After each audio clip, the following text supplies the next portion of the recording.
This is WWE and ECW alumni, the Blue Meanie, and you're listening to PCW. The question is, are you ready? Let me talk to you. I will give you a show like you have never, ever seen before. Why? Because I can. What do you guys want to talk about? I am that damn good. I am the B-E-S-T.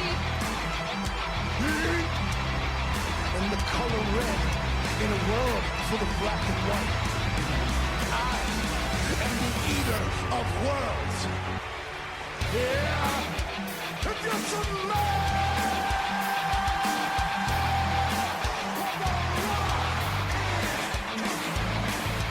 acknowledge me. The champ is here. But to be the man, you gotta beat the man. And I'm saying, woo, right here. Hey, yo. The best there is, the best there was, and the best there ever will be.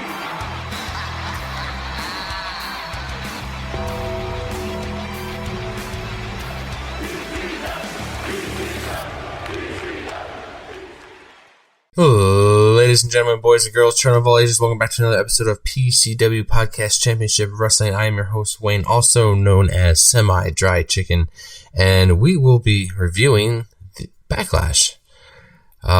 This is the post-show. Thank God this pay-per-view is behind us, and we can move on with some of these feuds left over from WrestleMania. You know what? We're just going to get right into it. Let me bring out my co-host.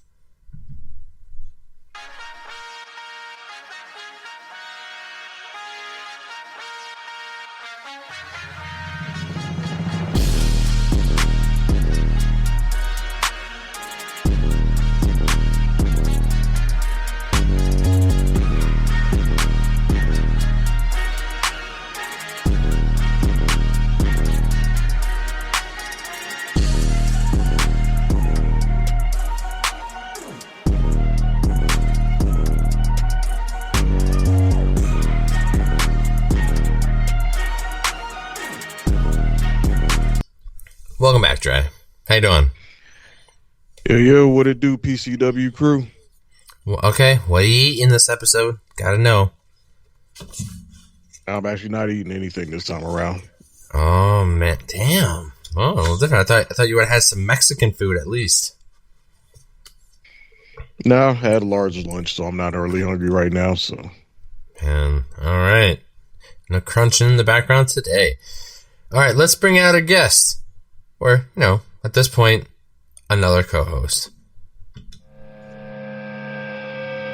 I have voices in my head, they counsel me, they understand, they talk to me.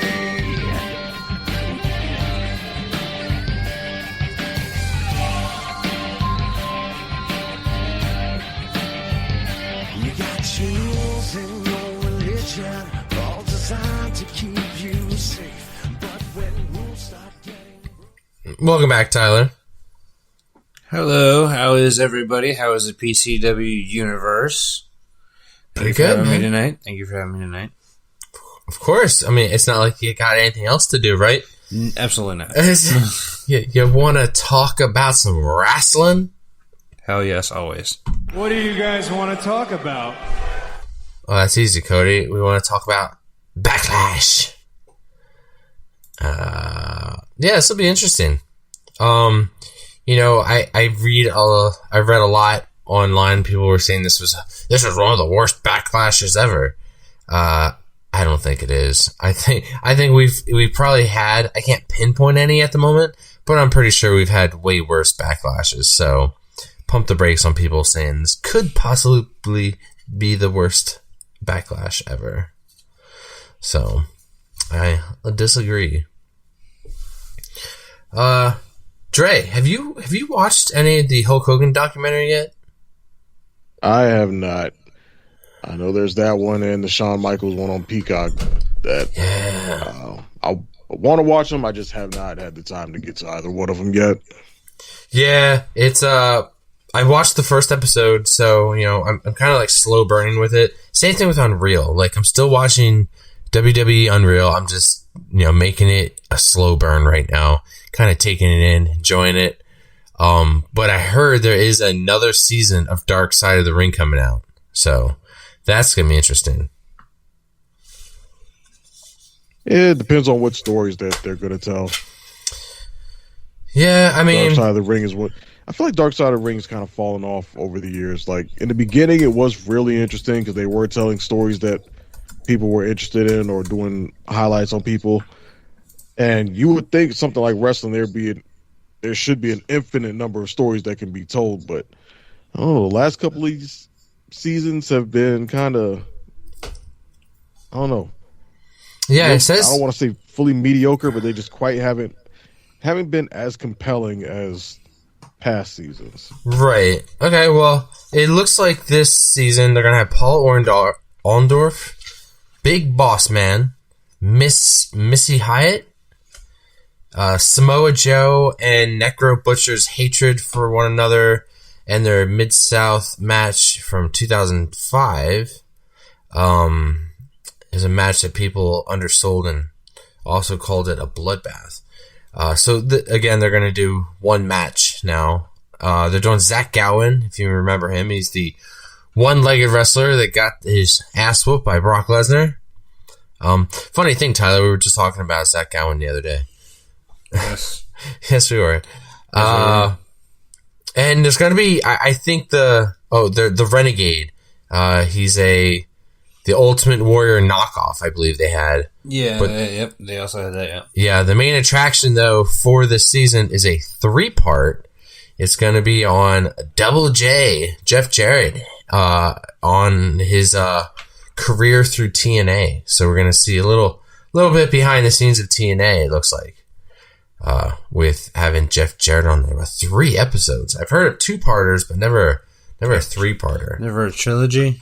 Never heard of a trilogy? For sir? Dark Side of the Ring, no. I never thought there'd be a 3-parter, but I guess it's that intense of a story. There's that much.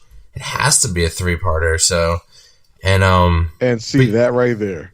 Yep. Nothing about Jeff Jarrett tells me that he needs a 3-part Dark Side of the Ring episode. Right? Like, what about his career was that compelling? Not saying that he didn't have a compelling career, or not to say that he doesn't have an interesting story to tell. I'm not saying that by any means, because he definitely has a story to tell. I mean, the guy basically founded TNA Wrestling.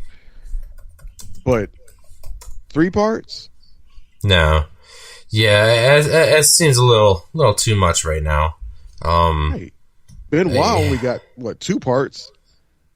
Yeah. I mean, this is going to be that exciting. I can't wait. I can't wait for the next episode on Jeff Jarrett and TNA. I wonder how far up they go, too, with, I guess, his entire run with TNA, maybe. I don't know. I guess we'll see. Did you guys hear Cody Rhodes got hit with a cease and desist over his ring gear? His ring gear? Yeah, because it was I got the report here. Undisputed WWE champion Cody Rhodes is a huge fan of The Legend of Zelda and even has a Triforce tattoo on one of his fingers. The iconic symbol has been closely associated with him for over the years and was previously featured on some of his wrestling gear as well. While speaking with Kit Wilson on his What Do You Want to Talk About podcast, the topic of favorite video games eventually led to a discussion about Cody's Zelda-inspired presentation. The American Nightmare explained the meaning of the Triforce held for him and revealed that Nintendo once sent him a cease and desist regarding the design on his boots. Wow, from Nintendo. That's cool, I guess. But typical Nintendo being overly litigious with their IP properties and all. Yeah, just a wee bit there. So,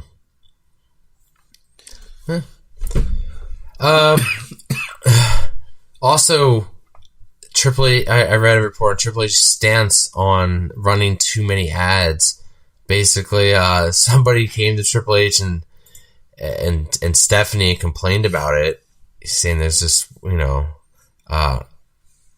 just so many goddamn ads, and they said they are very well aware and they are working on the better placement of them. That was the response. We know, and we're working on it. So what they said was, we're working on a way to disguise them so they don't seem like they're as long, but they're just as long. Yeah, well, I mean, we talked about before how much of the show is just ads, Yeah. And the actual amount of wrestling is ridiculous, compared to how much ad time we get. And last night, based on what he said there, nothing's going to change. Yeah, dude, and you know what? I've really noticed it when I was watching Netflix the day after, because I was like, okay, I got to catch up on Raw, so I'm gonna fast forward through that, and the amount of tap, the skipping, just to skip all those goddamn ads, and just some wasteful time. It's crazy how, like, especially in the beginning in Netflix, how you can almost skip 16 minutes in after skipping the ads and the whole, if you're willing to, if you don't want to miss the, if you do want to skip over the walking into the arena, that whole bit, and then the panning the camera outside of the arena, like, there's just so much shit that they do consistently every week that you can just cut out. So, speaking of cutting out, thank God we're getting SmackDown down to 2 hours. Apparently that's like one of the excuses they had for letting go of so many people, because now that SmackDown's going down to 2 hours, which I kind of call BS on that being the reason. But, I think quantity over quality is what's important. We've done 2 hour SmackDowns in the past for many years. Hell, SmackDown and Raw too. And you can get good quality out of it as long as you have good stories to tell. I think sometimes stories BS, because it's not a permanent change. I know, only changing dude. to 2 hours because of programming decisions that they've got. Braun Strowman's new show his eating show or whatever is coming back, and that's going to take up the 10 to 11 o'clock slot.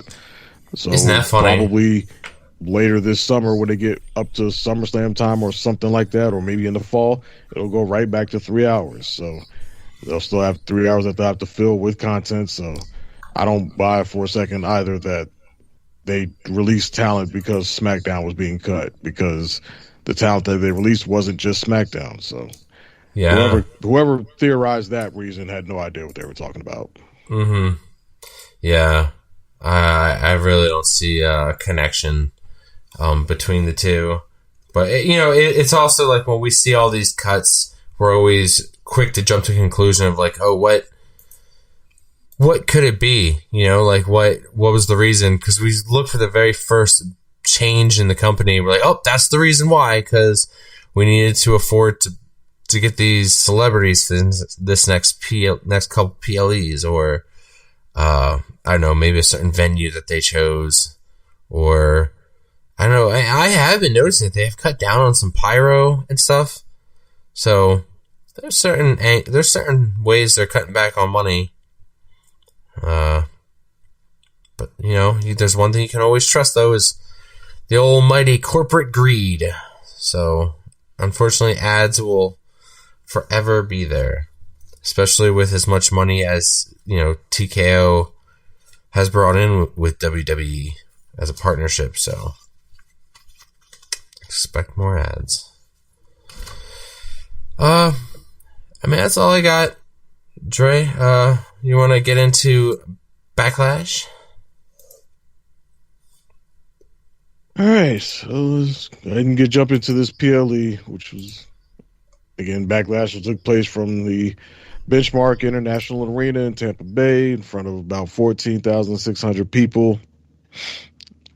First match that kicked off the show was Braun Breaker versus Seth Rollins, which also aired on ESPN2, since apparently that was I'm assuming pretty successful for them as far as ratings and viewership, since it worked out pretty well for WrestleMania. So, but like I said, first match, Braun Breaker versus Seth Rollins. it was a good match to start off the show. I mean, it was hard hitting. They gave them much more time than I thought they would. I'm surprised by that. Like, it was the longest match on the whole show at about 21 and a half minutes. It was a strong kickoff to the show. Braun Breaker got the victory. Looked like the next guy. Seth Rollins. Seth Rollins, watching him, you can tell I could tell he can still go in the ring. Obviously, it's not like he's fallen off a cliff, but you can see a little bit of the age and maybe the wear and tear starting to show a little bit on Seth. They had the one very noticeable botch where he went for one move and almost landed on his head.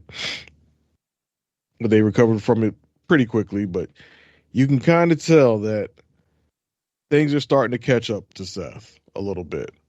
But nevertheless, they did put on a great match. Braun Breaker looked spectacular in the match. He could probably stand to expand his moveset a little bit because, towards the end, it kind of became a bit of spam fest of the spear. But other than that, I really don't really have much complaints about the match. I thought it was a really good match and a strong kickoff to the show. So, where you at on it, Wayne? Yeah, I mean, this is, I agree, it was a great match to kick off the show. We've been kind of building up for this match for quite some time. I mean, this is the one that we thought should have been on the WrestleMania card, but couldn't be on the WrestleMania card. This story leads all the way back to about a year ago when Braun joins the division, and, we finally seen Braun turn on Seth, and Seth, between both of them going through injuries, it took almost a full year to get to where we are. And we're not over. We're definitely, I don't think we're done here. I don't want to see them move on yet. I want this feud to go for a lot longer. Braun getting the win, I think we saw that coming. Braun getting at least the first win in this feud. I enjoy so many spots with Braun, man. That guy's just pure fucking speed.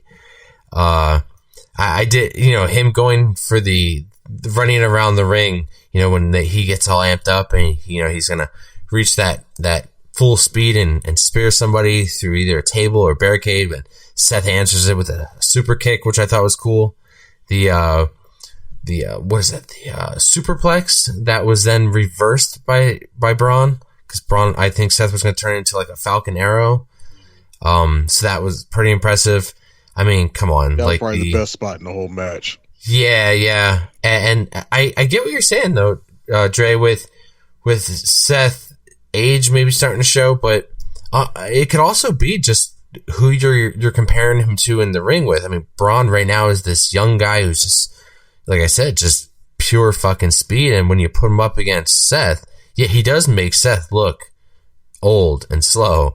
But to me, it's just who he's up against. Let's put Seth up against anybody else right now on the roster. I don't think it would seem the same. I don't think he'd come off as slow and stiff. But this guy hasn't had a true match in a couple months, right? Since his injury. I don't know. I think this is great. This is a great win for Braun. This is a huge win for his career. Let's see if he can. He won the battle. Let's see if he can win the war. We had interference, of course, from the Vision. I think we all saw that coming. Even Seth saw it coming. Grabbed the steel chair and basically waited for them to come. So I don't know. I think this week on Raw, we saw that they're definitely not done with this feud. And there's a couple, matches we're having tonight on this card that I don't think are done. So, one of many. Tyler, what do you think, man? I thought it was a really good match. as far as like how they're projecting the story of, or the aspect that Seth is, tired and maybe worn down a little bit, or that he's, still having some fatigue from healing, after a surgery. It showed in his performance, not saying it like hurt it, like he, if it was working, it was being sold really, really well. If it was like all legit and that was just like all he could do, also really, really well. Braun, I do agree with Dre's point of, the bag of tricks quickly running out, and then like, you beat a couple like dead horses, just keep using them. The one that I did like that I'm surprised nobody mentioned was the spear that was turned into his pedigree. Oh, that was pretty yeah. good. I really liked that one. Other than that, I was happy with it. Obviously I was rooting for Seth, but Braun's gonna win. So, I was happy with it.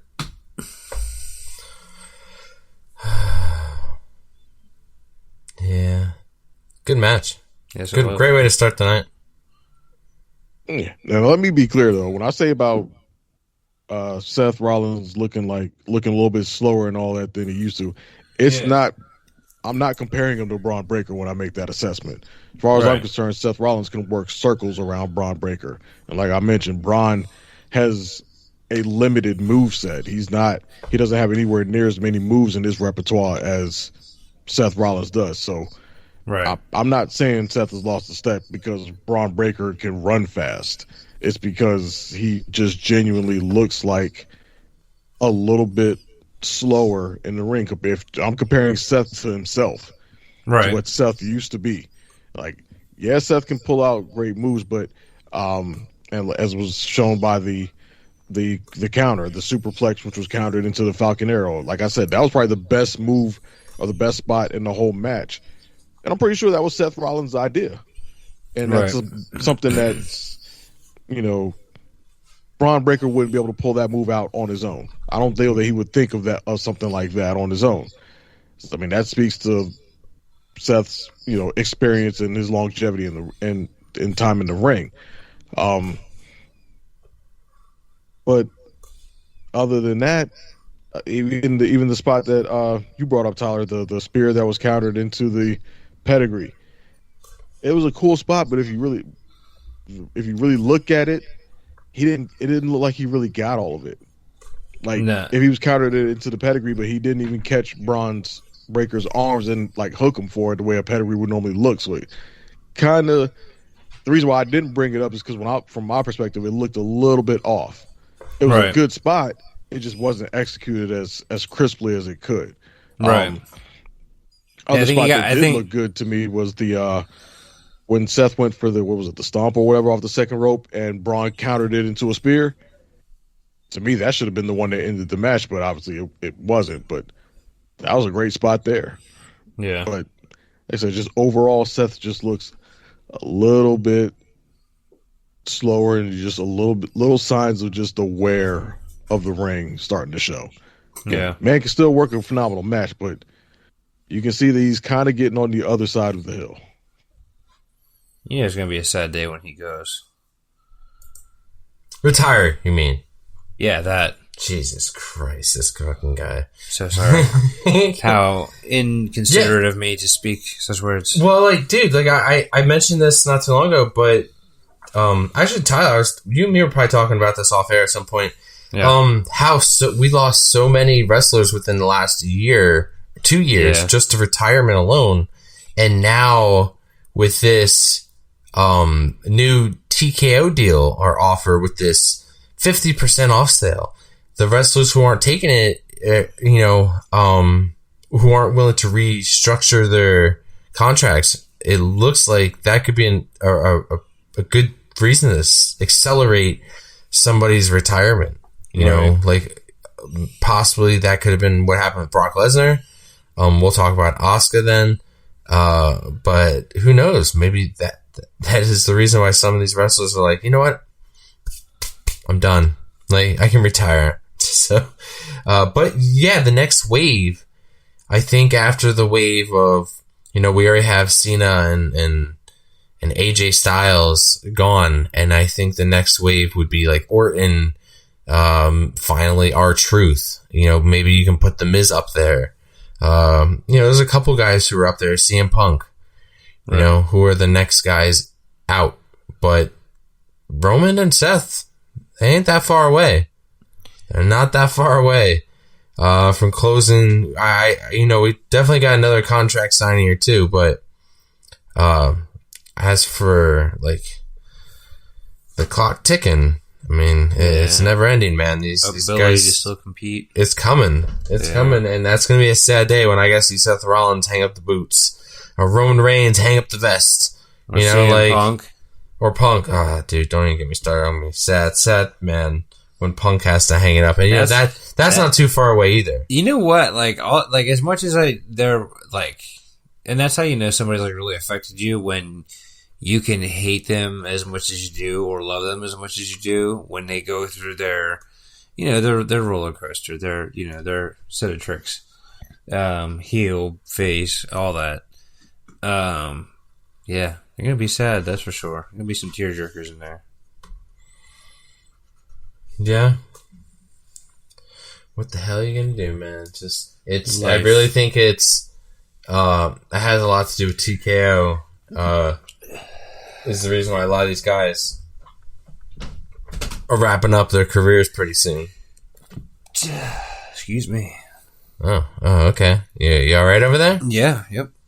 I'm just allergic to the bullshit that TKO is got going on that's causing the mass exodus, both forceful and consenting or otherwise.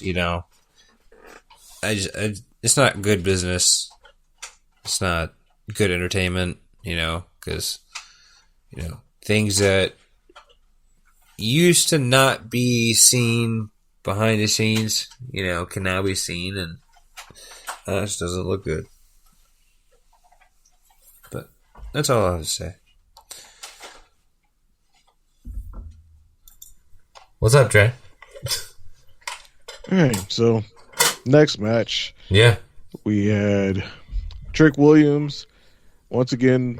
Well, not once again, but Trick Williams defending his newly won United States Championship against Sami Zayn. This match went on for about 13 minutes. Pretty straightforward. Trick Williams obviously got the win, came out on top. We're seeing Sami Zayn, I guess, lean a little bit more into being a heel. I know I did read a story that Sami Zayn apparently they wanted him to go full heel, and Sami Zayn kind of rejected that because he feels like there's still some fans that cheer for him and support him. So he's trying to play somewhat, I guess, of a gray area with the fans where he's catering to the ones that still support him, or while being a bit of a heelish thing in the ring, which, that to me, that kind of seems like Sammy's a little bit delusional to me, because the only real cheering that happens is when your entrance hits and, fans yell, "Let's go." But pretty much the second you get on the mic and the second you get in the ring, they're booing the living shit out of your ass. So you can try to hold on to whatever little bit of baby face you think you've got left, but I think in most fans' eyes, you're a heel, especially measured up against Trick Williams. So, and that's kind of how it played out in this match. Pretty much everything he did, the fans booed the hell out of. Everything Trick Williams did, they cheered. And other than that, the match was pretty straightforward. It wasn't, I'd say it was maybe a little bit better than their WrestleMania match because they gave him a little bit more time to work with, I think. I think compared to WrestleMania, what this one was about 13 minutes. Let's see if I can see real quick how long their WrestleMania match was.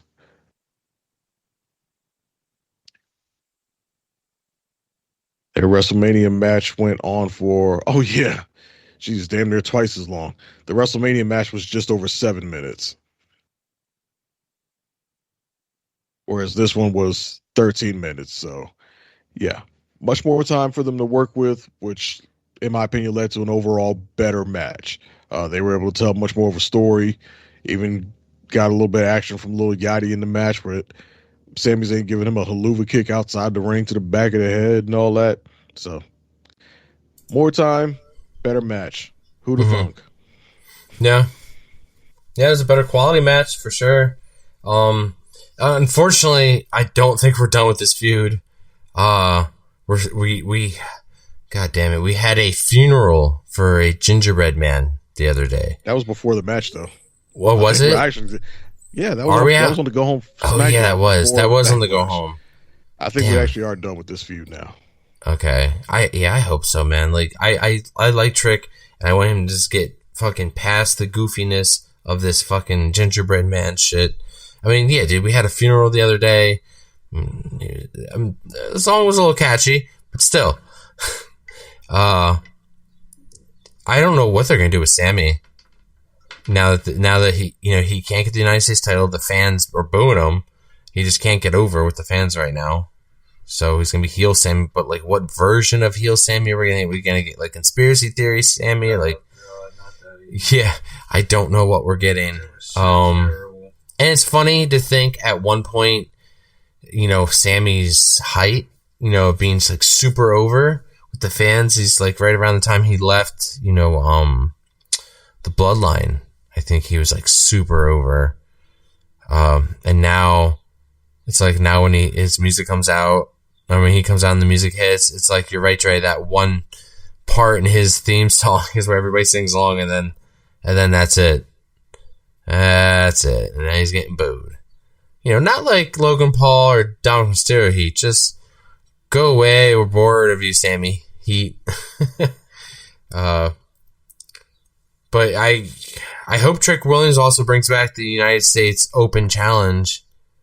That would be cool, considering we have a man who's doing that now with no title involved. Mm-hmm. I gotta disagree with you there. You don't like the Open Challenge? I don't think certain people can do open challenges. Certain people don't need it. I don't think Trick Williams needs an open challenge. I think he actually works better if he's in a feud or storyline with somebody rather than just, hey, I'm out here to wrestle each week. Like something like that works for guys who are top tier in ring performers like a Penta or a Carmelo Hayes. They can go out there week by week and just have a banger match with anybody. So for the people like them, an open challenge works. Someone like Trick Williams, who is a much stronger character than he is in-ring performer. Not to say that he's bad in the ring, but he's not a Penta or a Carmelo Hayes. A lot of his strength and his appeal is in his character work and in his personality. So that's what you need. So I think that's where you should lean in with him as far as being a champion, and that will lend itself towards him being more traditionally feud-based in his run rather than just match-based. Mm-hmm. Yeah, I guess you're right. And Lil Yachty taking that haluva kick from the back of the fucking head. I was like, okay, he's getting his money's worth. So he's still gonna be hanging around for a while. I think he might be like his manager, I guess. His valet, his mouthpiece, his hype man. Yeah. There's multiple names you can have for it. Well, he ain't his mouthpiece because Trick Williams don't need a mouthpiece. Yeah, I say exactly. His partner, man. His buddy. I don't want to say a lackey because he's not really a minion, but yeah. Do you think we'll see Lil Yachty at some point get into a match, like a tag team match, get involved? No. You don't see him getting simply because at one point during the match, it was when Sami Zayn had Trick Williams set up between the two sets of steps, and Sami goes over to attack Lil Yachty, and Lil Yachty immediately flinches. Immediately balls up as he goes to the mat, and Sammy's hitting on him and everything. No, I don't think any of this translates to in-ring action for Lil Yachty. No, yeah, I think he's a fan, but I think he's content just being a part of the show, not being an in-ring competitor by any means. Yep. Okay. I mean, don't get me wrong. Like, it's cool that he took both spots. He took that, and then, like you said earlier, the haluva kick. So the fact that he's willing to allow some level of physicality is cool. Exactly. But other than that, yeah. Yeah, I mean, Yeah, I think he's perfect where he's at. Tyler, what did you think of this match? I mean, I thought it was a pretty good match. I just want the feud to be done, and like Dre says, it's pretty much over. So now I'm like actually excited to see who he feuds with next. Yeah, I'm not really all interested in where the hell Sammy goes next. Just away. That's all. Yeah, give him a break or something. Write him off with an injury. I think there's a lot of times you saw Sammy, even though he's trying to be the good guy. I think there's a lot of times we saw him dip into the heel bag a little bit with his tactics and his tendencies. Don't get me wrong, when Little Yachty is trying to help Trick out, I get that's kind of heelish too. But I'm over Sami Zayn. Let Trick do his thing. It was a good match. I think both of them were on point. I didn't really see any misses or anything like that, any miscues or anything. I was happy with it. I think the obvious choice as far as Trick's next opponent is Carmelo. Yeah, just an idea. This seems pretty obvious to me. I think it's something everybody would like to see, but other than that, I was happy with the match. On to the next.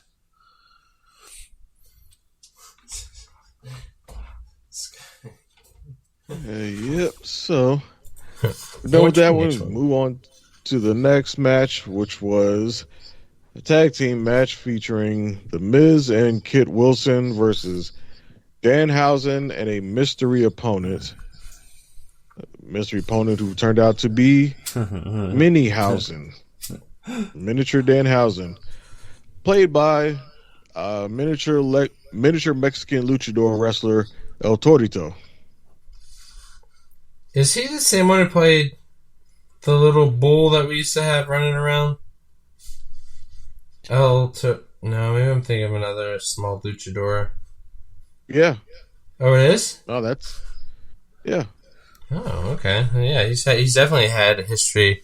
He's definitely had history with this company then, for sure. He was with the tag team guys that were like the what the heck's that thing you do? The bullfighters. How much you want to bet seeing all this with midgets that Hornswoggle's waiting by the fucking phone? Any day now, man. Any day. The Miz and Kit Wilson need another partner. Any day now they're going to call me. If he's not already in the building. Yeah. Yeah, I mean, I didn't... Listen. I like Danhausen, right? I saw the heat that people were giving this whole segment. You have to understand, it's entertainment. You need a little bit of entertainment between serious matches. Yeah. Palate cleansers, if you will. One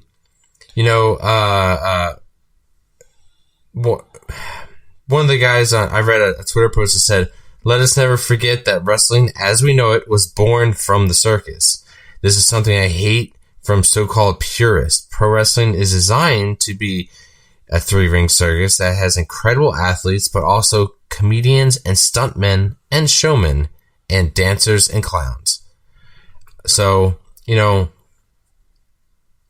it's entertainment at its finest, and we've had way worse types of entertainment in between matches. And to me, this was not bad. I thoroughly enjoyed this. Danhausen coming out in this little, what seems to be a lawnmower coffin. That's pretty cool. I guess everybody's expecting something bigger, somebody bigger, bigger name, to show up, and that definitely was not the case. But, midgets, man, come on. Midgets are funny. And not just one midget, several midgets. I thought when Kit Wilson threw him in the cloning machine, which we saw the other week, I think it was on Raw, we saw the cloning machine. I thought it was going to be a bigger version, like a huge version of Danhausen, or like maybe like a wrestler that we know with Danhausen makeup on. But no, they went the little people route. And like seeing Miz like wrestle like a small guy and like just like doing what only I can imagine is like what I did with like my little brother, when you're the bigger brother and you're picking up like your little brother or your like cousin or something like that, and you're just lifting them, carrying them around like they're nothing. And that's what Miz was doing. It's just dominating. Like he looked like Miz was playing himself off as like a big wrestler. Like I loved how he handled it.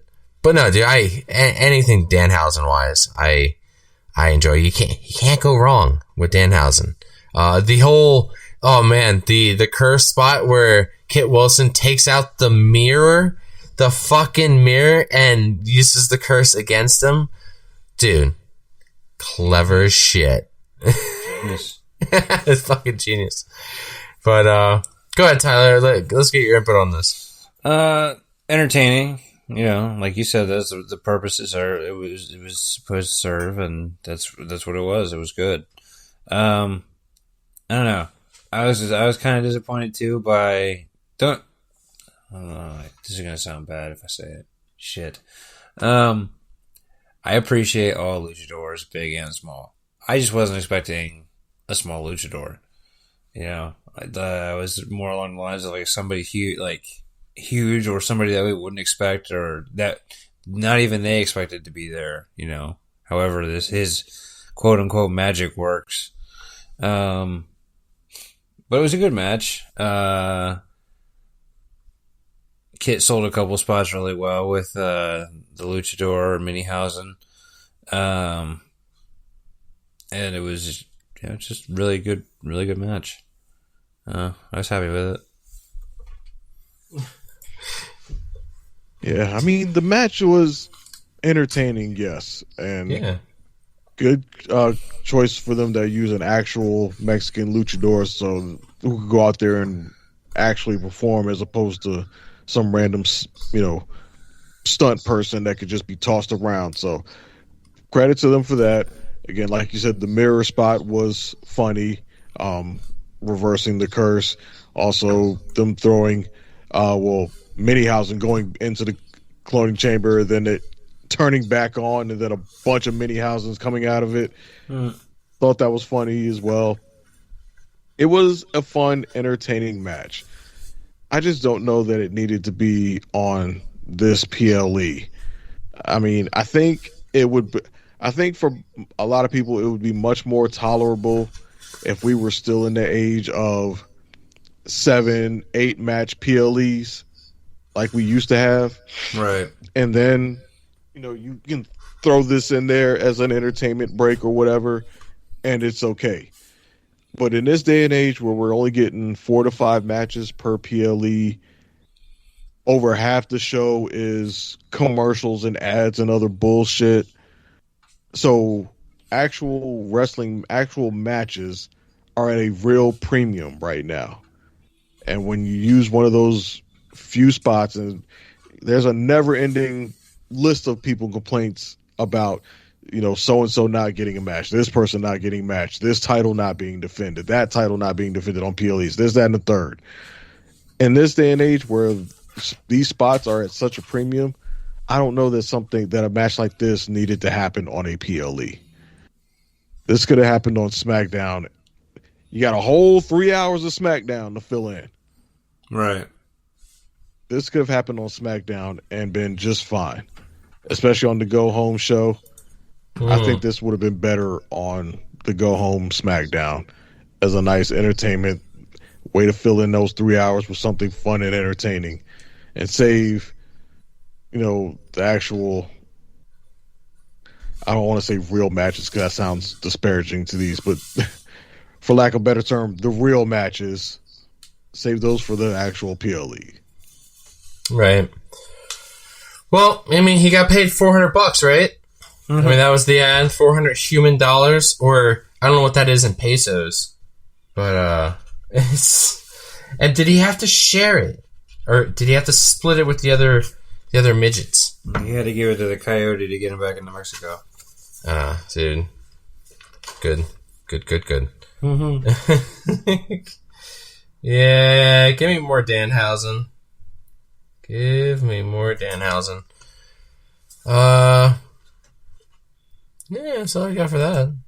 Let's move along. Next match. Io Sky versus Asuka. The match that should have happened at WrestleMania. Instead, we got it here at Backlash. Second longest match of the night at just over 18 minutes. And this match, it was a good match. It was a really good match.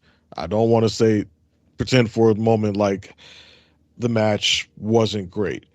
I think my expectations were probably a little bit too high for the match, because even afterwards I was like, I kind of just wanted a little bit more. But again, I'll blame that on my own expectations rather than the match itself.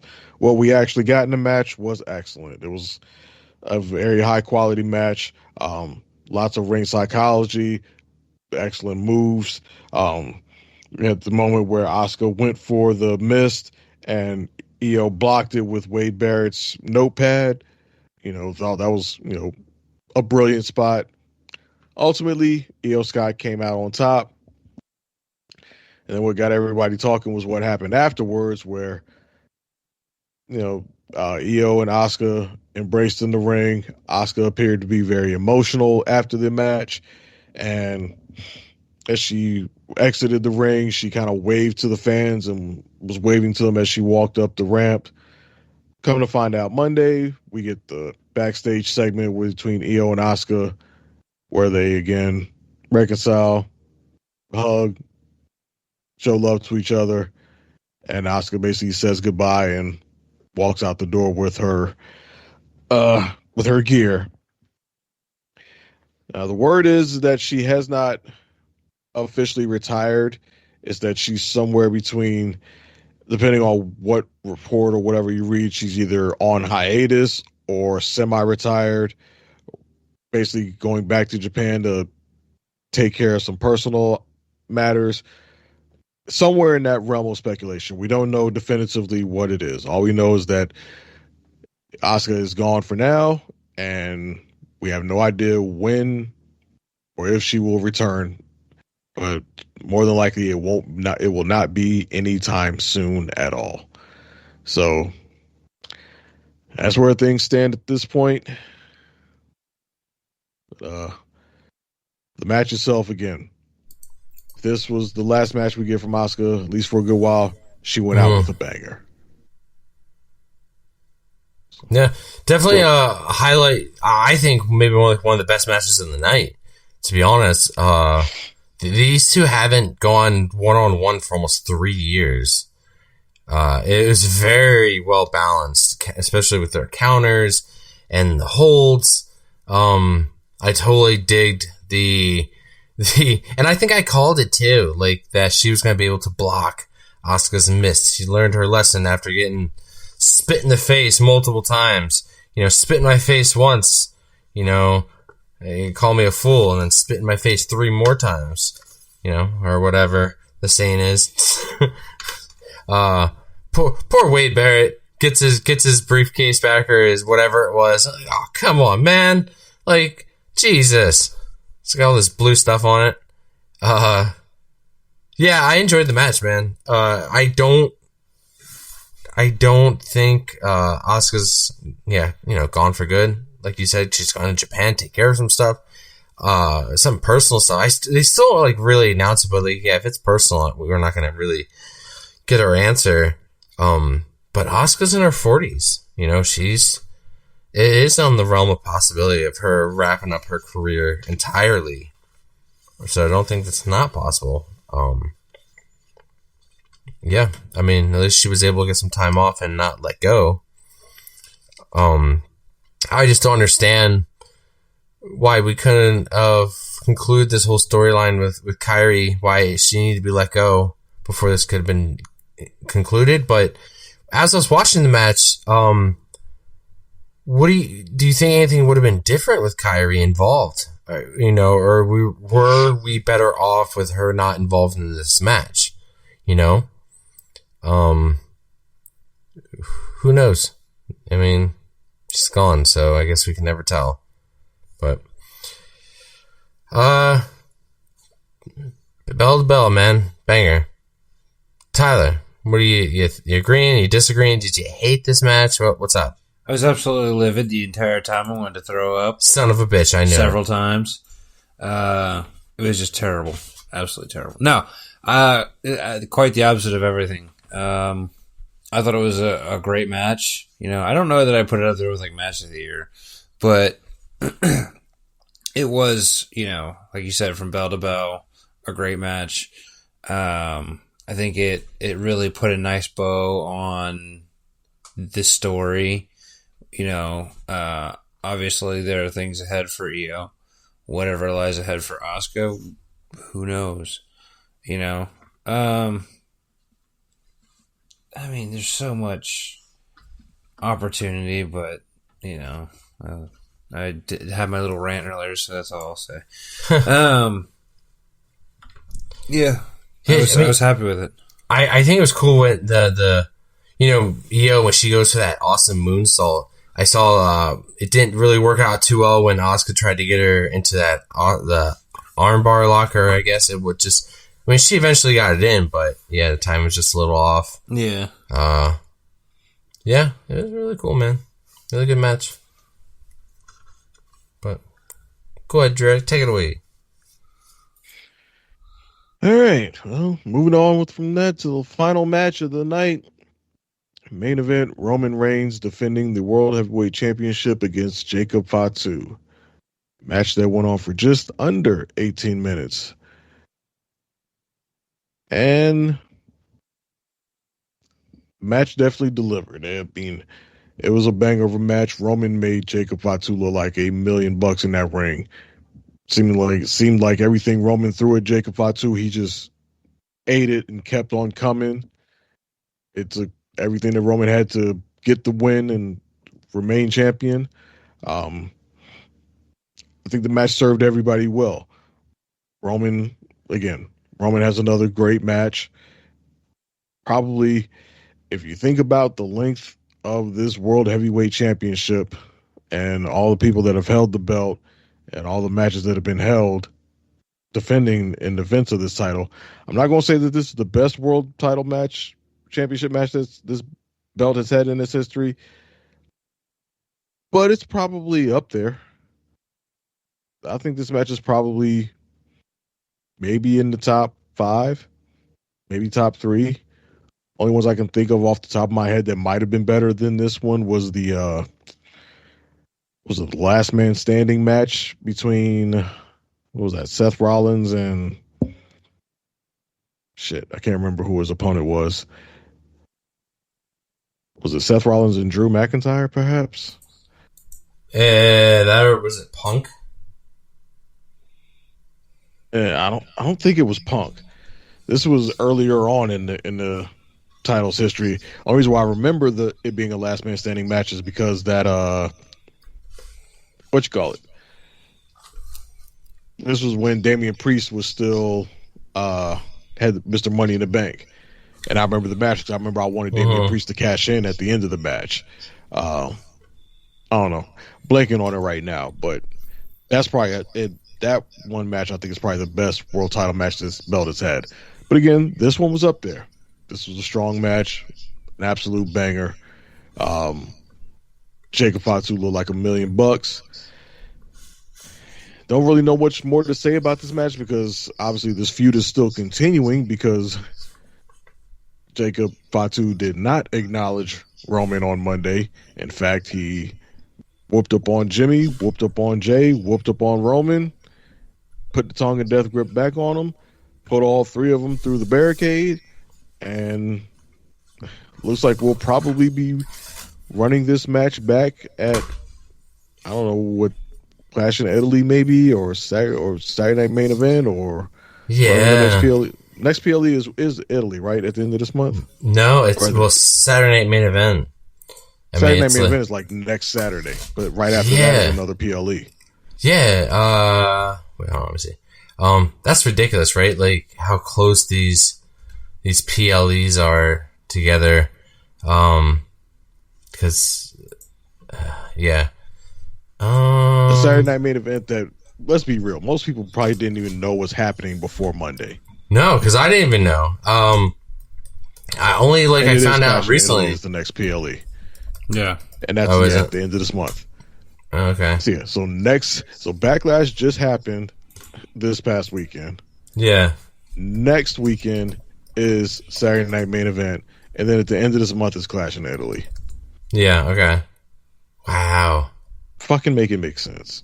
How are you supposed to do any type of storytelling? I mean, I guess you can do storytelling, but you have to stretch it across multiple shows.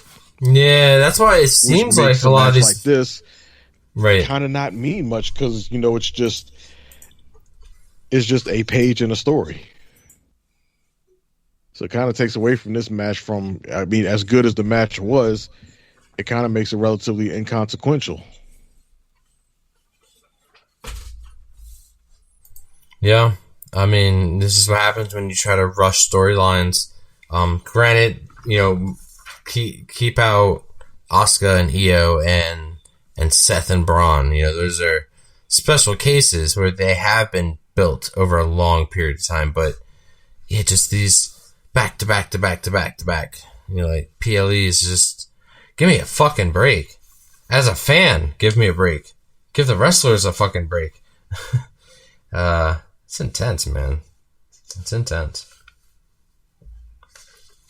So, yeah, dude, this match, enjoyed the hell out of. Roman going for the spear and it being turned into a Samoan drop was pretty awesome. The fact that he no-selled, Jacob Fatu no-selled the Superman punch, the first Superman punch. There's a 1 count, kicked out immediately. I think Jacob Fatu's moonsault is fucking phenomenal for his size. He makes it look so smooth, It's very impressive, I think, for his size. We got the table spot, of course, which seems to be maybe a little overdone, table spots. And I'm not a fan of these new tables because sometimes these new tables don't want to break. And sometimes they break way too easily. So I'm not a fan of these newer tables. Talking about the announce table? Yeah, the announce table. It just seems, I know they're built different now, and sometimes these wrestlers are getting up there and performing a move and, the table doesn't break and they have to go up and do it again. And I'm sure there's some sort of thing they have to put underneath the table to make it, break so easily, but whatever it is. But yeah, this match. I'd rather it not break than break unexpectedly. Oh yeah, for sure. We've seen that before where wrestlers are just standing on it and it fucking breaks. But yeah, Roman with the win with the Superman punch, spear, typical Roman match. Roman wins. Jacob Fatu loses his shit after the match and continues to beat Roman, which is funny because if you missed the PLE, but you get some spoiler pictures, the picture of Jacob Fatu standing over Roman with the world title looks very much like a spoiler, so spoiled, like Jacob won, and you find out no, he didn't. He was very sour afterwards. And like you said, Dre, we found out on Smackdown, he did not acknowledge the tribal chief.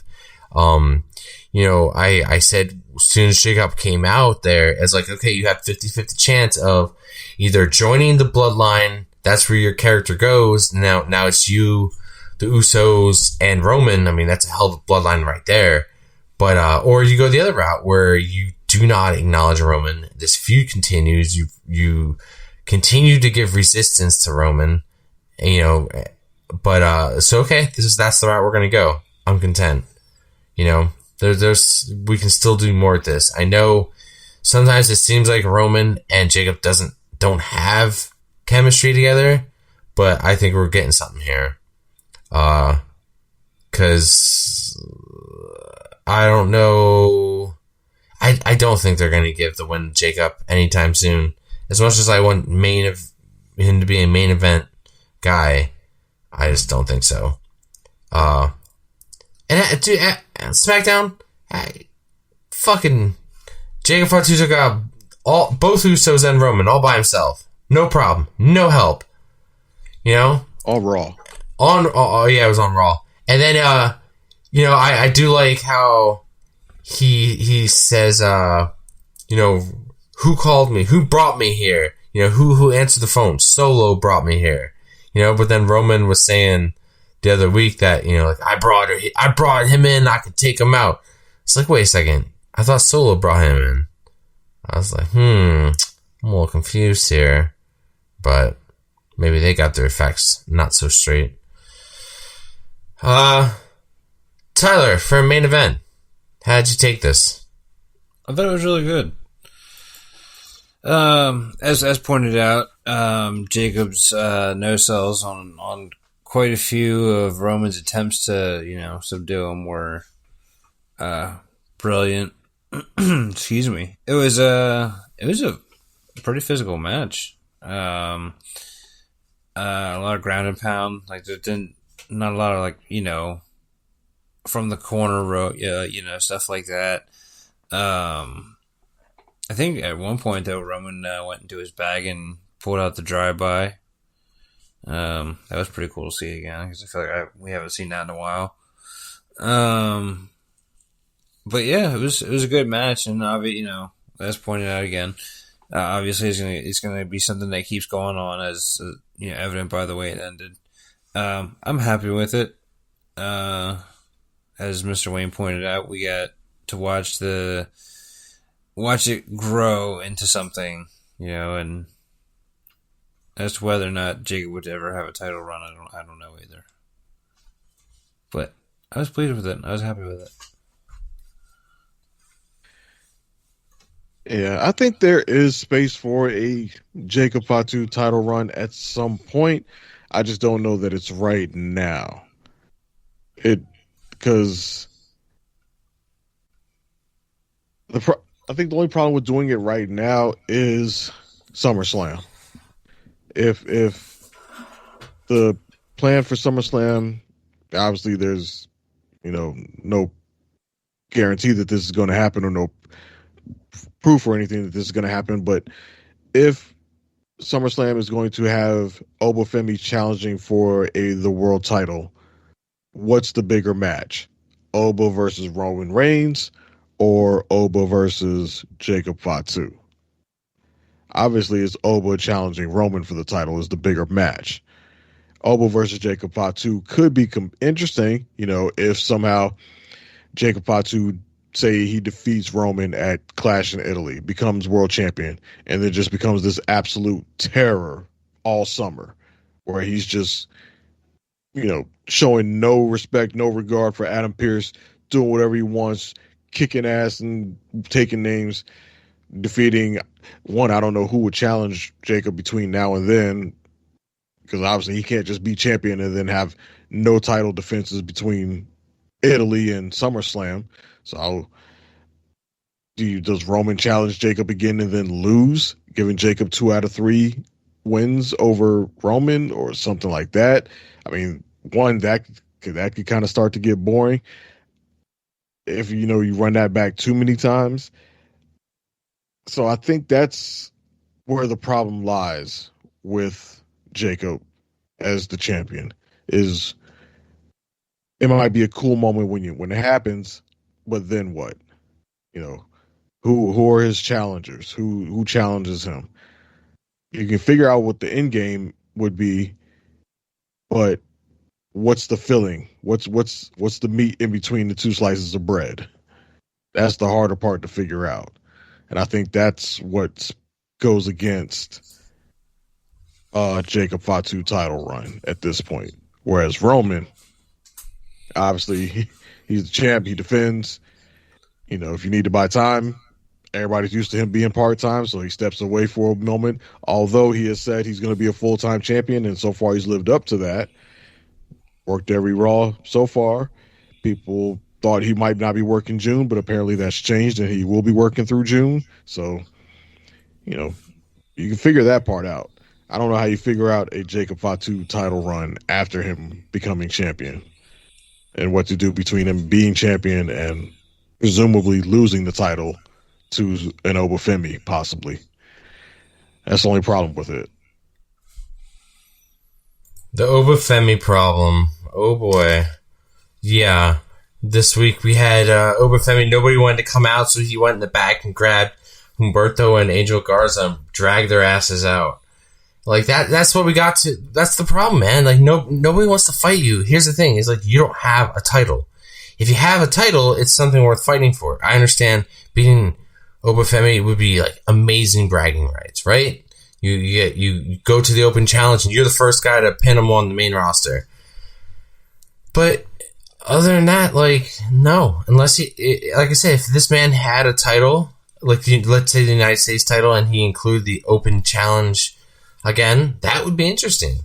That would be very interesting. But right now, it's just. I don't know. I don't know who's going to come out next week. They didn't have anybody who wanted to come out this week. They had to go find somebody. So, where do you go from here with Obafemi? I just thought about it. What? What do you think? I think I know. I think I know where this is headed. Where is it headed? So he's running this whole excuse me. He's running this whole open challenge gambit. So we also during the course of Backlash got introduced to the John Cena Classic. Yeah, I wanted to talk about that next. The John Cena Classic. So what if Obafemi goes on to win the John Cena Classic and the heavily hinted at title that comes with said win, right? And then that becomes a part of his open challenge. Huh. Yeah, I don't. Dre, do you have any notes on this? John Cena Classic? Because I know we discussed like what John Cena's big announcement was. His announcement was this John Cena Classic. Yeah. From go ahead. what I remember is that I guess it's going to be a tournament style or competition thing. It's going to showcase present stars against future stars, and then fans. I guess the kicker to this is that fans will vote to crown the inaugural champion from a pool of participants. So you have a bunch of showcase matches, and then I guess after these showcase matches, I don't know if this. I don't know if it's going to be tournament style or if it's just going to be a series of matches where current star versus future star, current star versus future star, or whatever. And then afterwards, fans vote for who they want to be the champion. That makes no fucking sense whatsoever. I mean, credit to John Cena. He gave it a good pitch to make it seem like it's something, but it's anytime you involve fan voting, it's just going to be a popularity contest. Fans aren't going to vote with any type of discretion or anything like that. They're just going to vote for whatever stars in the tournament that they like the most. Like real politics. Even if that person What's up, Tyler? puts on a stinker of a match, like let's just say hypothetically, Obafemi is in this John Cena Classic. Right. He's in it, and he has a match with, say they classify him as a quote unquote future star, and he has a match with a current star. Who the fuck it is, I don't know. Say they put him in a match with Carmelo Hayes. Say they put him in a match with, say, like LA Knight. Right. Just as they say, LA Knight's a current star. Oba's a future star. They put him in a match with LA Knight, and say the match is just okay. But then say on the other side, we get Carmelo Hayes in a match with a Seth Rollins, and they go out there and put on a fucking banger of a match. You think the fans are going to vote for Carmelo Hayes as their inaugural champion because he had the better match? Even say Seth Rollins wins, are they going to vote for Carmelo Hayes as the inaugural champion because he had this phenomenal match and a losing effort over Obafemi, who's more popular? Right. Do you really trust the fans to do that? I don't. I don't like the whole idea of the voting. Like, because to me, like at the end of the day, it takes out of the honor of actually having fought to want something. Because what's the point of going through all that action then and being the last person standing, and whether it's like a dual gender thing or if it's just going to be for the men, I don't know. That actually is a good point to bring up. It's a good question. But anyway, yeah, everything you put into those is probably going to be a men's and women's, yeah, classic. We just don't know if it's going to be just a series of showcase matches or if it's going to be a tournament style thing. Right. Oh, good point. But yeah, everything you put into earning that title and being the last one standing, just to get outvoted on something and lose to somebody that didn't make it to the last spot that you did, that part I don't agree with. Yeah, and I'm pretty sure even with whoever wins this thing, it's not going to be an actual defendable title. Like, how do you defend a fan voted title? Fans voted for me, and now I defend it, and if I lose it, then what? The fan voting didn't mean anything anymore? No, it's just going to be a ceremonial title like the Crown Jewel Championship, like the Andre the Giant Battle Royal thing. It's just going to be this ceremonial thing that, hey, I won that somebody can walk out and just brag about for a few weeks. Oh, I won the John Cena Classic, yada yada. Okay, whatever. Unless like the voting aspect of it is meant for the purpose of finding the inaugural champion, and it is a defendable championship. But again, how does that make any sense? I'm it's not a fan voted title, and then once you lose it, then what did the fan vote mean? Yeah, that's what I mean. And just where like does it place you on the card? Like, where does it? It's not going to be as prestigious as the U.S. title. It's not going to be as prestigious as the IC title. Right. Is that something you really want to put on somebody like that? That somebody like an Obafemi should be wearing? I'm the John Cena champion. Yeah, Continental champion. Fuck you. Finding the placement amongst all the other title defenses that are already have to be balanced would be a pain in the ass. But that too. I don't know. It was just an idea. Because like I said, then that would segue into Obafemi. Him dominating the tournament, however they do it. He wins, gets the title, and then boom, his open challenge now has meaning because he's standing there as a representative of the John Cena Classic title. Hustle, loyalty, respect, all that, all that stuff. So. Yeah, well, I guess we'll see. I mean, I don't know when this is supposed to take place, how much longer we gotta wait. They're still working out the kinks. I will say when John Cena is like, I'm gonna put my name on this and my stamp of approval, and I was like, probably not a good idea, Cena. A little too soon for that. I might not want to pull that trigger. So, 2 weeks later. Yeah, really. So we'll see where it goes. Yeah. As I've said, the path for Obafemi is obvious, but they're just probably not going to go down that path. Right. If you're not going to put a belt on them, then you got to give them some title or something that gives them a pathway towards the world title. And the most obvious thing, in my opinion, is the King of the Ring. But it doesn't. We haven't heard jack shit about that, so I don't think they're even going to do a King and Queen of the Ring tournament this year. So, yeah, I'm having that vibe they'll probably end up doing the same lazy shit they do all the time. we're going to have a number one contenders tournament for the World Heavyweight Champion to face him at SummerSlam over the next couple weeks for Raw. Because when they can't figure out what to do because when they can't figure out any other creative idea, fuck it, slap a tournament on TV. Yeah, for a hot second there, you kind of sounded like Wade Barrett.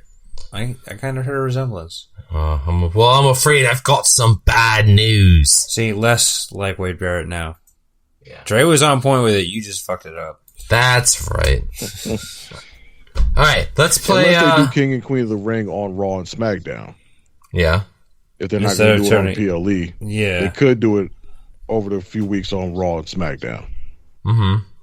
I still wish they would do it as a one-night thing like it used to be. It meant more to me when somebody went through a gauntlet of one night, one match after the other. Mm-hmm. Rather than, you got this match this time, then you have another match another week, and then another match another week. Like,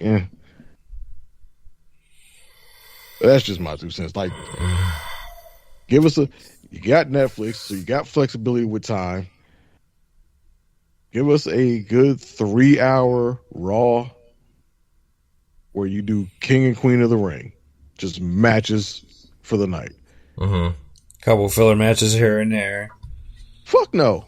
No? Just King of the Ring all night. No bullshit. No, the whole show is dedicated to King and Queen of the Ring. Period. No, none of that filler bullshit. Don't throw nobody out there who ain't participating in the tournament. Mm-hmm. Make that Raw feel special. Make it have meaning. Yeah, exactly. Sure. Make it have fucking meaning.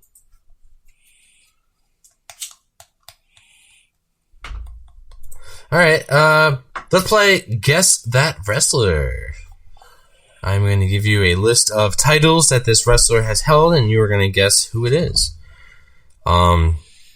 We will start off with this wrestler has won Money in the Bank twice. Ooh. 2 times. Stone Cold. That could have... What? Stone Cold. Stone Cold wasn't even wrestling when the Money in the Bank briefcase. No. This guy. Seth Rollins. Dude. Dre, I fucking hate you. I fucking hate you, bro. I say that's gotta be a select list. Nah, yeah. I say there's only like 2 or 3 people, like 2 people who have won that briefcase twice. I think Edge and Seth Rollins are like the only 2. Nope. Ooh. John Cena? No. Nope. Money, and I'm pretty sure it's I see you put CM Punk in there.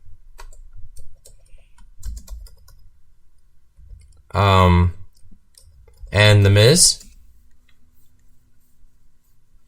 Well, does Miz's one run really count considering that he won it from Otis? It is what it is, man. Edge, CM Punk, The Miz, and Seth Rollins. The only 4 wrestlers to hold it twice. Wasn't he also then swindled out of that briefcase himself? Yeah. Very, very forcefully? I think so. Ugh. Yeah. This definitely... Yeah, as for this PLE, this definitely was not the worst Backlash. I can't think of any off the top of my head, but definitely not the worst Backlash. It felt more like a meh. Meh? Yeah, like across the board, just a meh. A meh? Yeah. Alright. Okay. You know? Like it wasn't, it wasn't the worst, wasn't the best. But, what... The stuff that happened, events took place, people were either upset or happy, so on and so forth. All right, I got people being hyperbolic about shit like they always do. You could argue last year's Backlash was worse than this one. Ooh, last year's Backlash? That, what's that, 2025 Backlash? Backlash, which, by the way, if you go back in our episodes list, we did cover that one. That one, actually, that one's not too bad. That one is in St. Louis, Missouri. That was with John Cena and Randy Orton. Main eventing for the WWE title. We had Jacob Fatu defeated LA Knight, Damian Priest, and Drew McIntyre for the Fatal 4-Way match for the United States title. Lyra Valkyrie defeated Becky Lynch for the Women's Intercontinental title. Dominic Mysterio defeated Penta for the IC title, which is funny because now where Penta is now. Gunther defeated Pat McAfee in a submission match. I remember that. That's when he choked him out, right? And we didn't see him until recently. Yeah. And yes, the main event was John Cena versus Orton. So, yeah, last year's wasn't bad either. I mean, I didn't think last year's was bad. So, I got another guestless wrestler. This wrestler has won Money in the Bank. This wrestler has also won the Royal Rumble twice. This wrestler has also won King of the Ring. This wrestler has held the Universal title 3 times. This wrestler has held the WWE Championship 4 times. And the WWE Undisputed title 3 times. This wrestler is also an OVW Southern Tag Team Champion, a IWGP Heavyweight Champion, an IGF IWGP Heavyweight Champion. AJ Styles? Nope. But if I give you, he's won one more title. But if I told you the title, it would probably be a dead giveaway because it's not a WWE title. Actually, it's not even a wrestling title. Oh? UFC World Heavyweight Champion. Oh. Brock Lesnar. There you go. I knew that title itself would have been a giveaway. So, no Doyle again this episode. Doyle's been working. So, shout out to Doyle. We miss you. Yeah, I guess we missed Doyle. I guess we miss him. I think he's probably out really doing another podcast. But yes, we do miss Doyle. He will be back hopefully next episode. I did bring up that Tyler and me will be doing SmackDown and Raw reviews coming up once SmackDown hits that 2-hour mark. Because I refuse to do it with 3 hours on a Friday. Our website is going to be closing down because we get more traffic on the social media, where if you want to find us, you can find us on Instagram, Twitter, and Facebook at Podcast Championship Wrestling. I was at Ollie's the other day, Dre, and it was during right before Backlash. I was at the register and I said to my girlfriend, I was like, hey, we got to get back for Backlash. It starts in a couple minutes. And the guy goes at the register, oh, you like wrestling? I'm like, yeah, I do. And I asked him who his favorite wrestler was, and he said Jey Uso. He says he's like, I'm not a fan of that CM Punk guy, that old guy, but I like Jey Uso. And I could immediately gauge his age. You know, he's a lot younger than me. But I was like, hey, man, if you ever want to talk wrestling, let me know. He goes, oh, yeah, dude, definitely. Told him about our podcast, where you can find us. You can find us on all the social medias. So, and I always got people, dude, I got people at work coming up to me, always talking about wrestling, so I'm always, right away, it's like, oh, you like wrestling? Well, let me direct you over to this little wrestling podcast we got, It's a great free segue. Yeah, a nice segue. So, but yeah, we decided to, because we have to pay a fee every year to keep the website up, and it's a pretty high fee. Right. And we're just weighing out, we're now invested in Microsoft Teams to hopefully make this a little bit more clearer and crisp and easier for, people who are getting interviewed or on the show to join. So easier the money... easier for the fans to digest. Yeah, the PCW money budget is going elsewhere right now, and just because... the website, we just don't get enough traffic, but you can find us anywhere. If you are one of the few people who actually downloaded directly off the website, you can find us on Spreaker, and just about anywhere else. Our YouTube channel actually seems to be pretty popular. A lot of people go there, which is funny because we're an audio only. So my guess is people just put it on in the background, you know, so they don't. It's their white noise. It's their white noise. I'm sure it is. But you know, that's cool. And you know what? I totally get if, you know, we get more people downloading and coming to the Smackdown Raw review, because, why suffer through like 6 hours of wrestling when me and Tyler can do it and cut it down for you, give you the wrap, you know, week to week. Mm-hmm. Everything. A to Z. Yeah, we're all suffering. Up, down, side to side. Tons and tons of wrestling.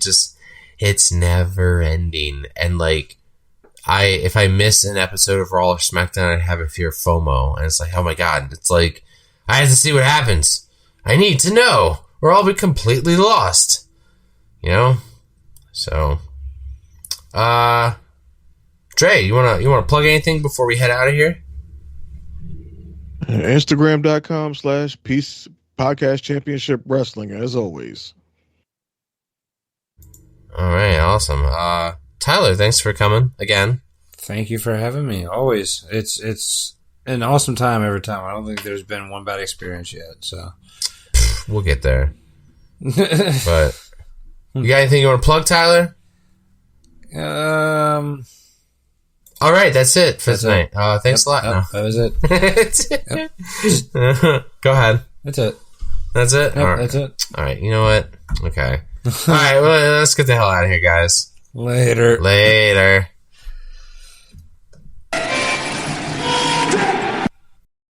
You are the world's dumbest son of a bitch. The fact that day in and day out, for almost 6 years, I have proved to everybody in the world that I am the best on this microphone, in that ring, even at commentary. Nobody can touch me. You are not ready for Oscar! Because the Street Profits are up and we want the smoke. You're next. Talk about your Psalms, talk about John 3:16. Austin 3:16 says I just whipped your ass. Well, let me tell you something, brother. Barack Lesnar. New Day. Cream will rise to the top. Oh yeah, Macho Madness here. Welcome to the Kevin Owens Show. Lately, he just hasn't been very oozy. Because I'm the Miz, and I'm awesome. Those rotten bastards.